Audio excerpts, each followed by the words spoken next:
Three watches, proof and evidence number 14.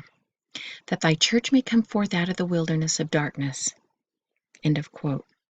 In section 5, given in 1829, just prior to the reestablishment of the New Testament Church of Christ on the earth, the Lord noted that the church was in the process of coming out of the wilderness. Quote, "And to none else will I grant this power to receive the same testimony among this generation.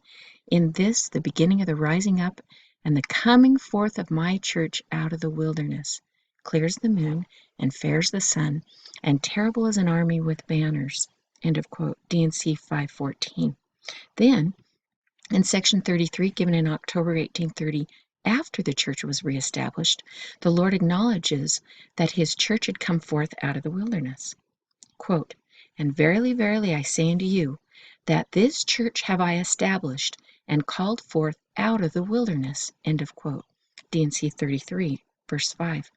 Finally, in section 109, which was given in 1836, 6 years after the reestablishment of the church, in the dedicatory prayer of the Kirtland Temple, which was given to the prophet Joseph Smith by revelation, it is revealed that the church will need to come forth out of the wilderness again at a later time, when the kingdom that Daniel prophesied about finally rolls forth in power. Quote, "Remember all thy church, O Lord, with all their families, and all their immediate connections, with all their sick and afflicted ones, with all the poor and meek of the earth, that the kingdom, which thou hast set up without hands, may become a great mountain and fill the whole earth." This is in red. "That thy church may come forth out of the wilderness of darkness," end of red, "and shine forth fair as the moon, clear as the sun, and terrible as an army with banners." End of quote. That's D&C 109, verses 73 through 74. The three verses in modern Revelation show that the church comes forth out of the wilderness in the second watch in 1830, but has to come forth out of the wilderness again sometime after the dedication of the Kirtland Temple in 1836.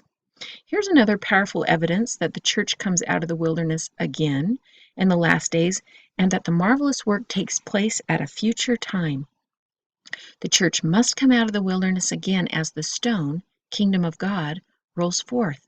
This is consistent with the words of Daniel the prophet, who stated that the kingdom would first be set up, but at a later time would come forth again in power and smash the image and begin rolling forth, destroying the kingdoms of the world.